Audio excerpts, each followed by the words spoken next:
Gumugulong na po ang paglalagay ng COMELEC ng mga pangalan ng mga aspirant na hindi isinama sa balota kasunod ng kautusan ng Korte Suprema.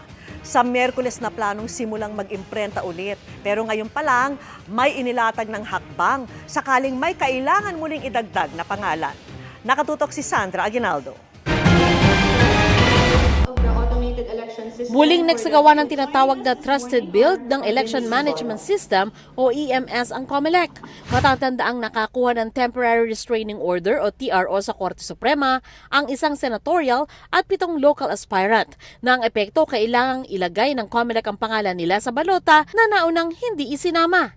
Bukas, plano ng COMELEC na maipakita sa publiko ang bagong ballot phase kung saan kasama na ang pangalan ng 8. Sa Miyerkules naman, umaasa ang COMELEC na makapagsisimula silang muli na mag-imprenta ng balota. Kung may pahabol na namang pangalan ng aspirant na nakakuha ng TRO sa Supreme Court, aaksyonan daw nila ito. Nagdagdag din ang COMELEC ng add feature sa EMS para mas madaling makapaghabol ng mga pangalan sa balota. Pero paalala ng COMELEC, may hangganan ng panahon para rito. Meron pong panahon na maaari pong hindi na makatugon ang COMELEC sa ipag-uutos sa atin. Kung ano po yung tamang panahon na yan, later na lang po natin sasabihin. But in the meantime, again, we will proceed with the printing by Wednesday.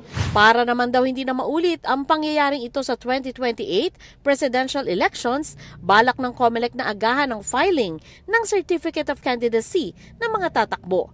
Kung October 1 to 8 ito ginawa nung nakaraang taon, baka raw pwedeng July pa lang mag-file na ng COC. Sa ganitong paraan, may sapat na panahon ang COMELEC at Supreme Court at hindi maaapektuhan ang paghahanda sa eleksyon. Yun nga lang, hindi raw ito ganun kadali. At least, meron silang September, October, November, December para makapunta sa Korte Suprema. Yung mismong registration of voters, dapat doon bago mag-July, tapos na yung filing ng application for registration as a voter. Para sa GMA Integrated News, Sandra Aguinaldo, Nakatutok, 24 Oras.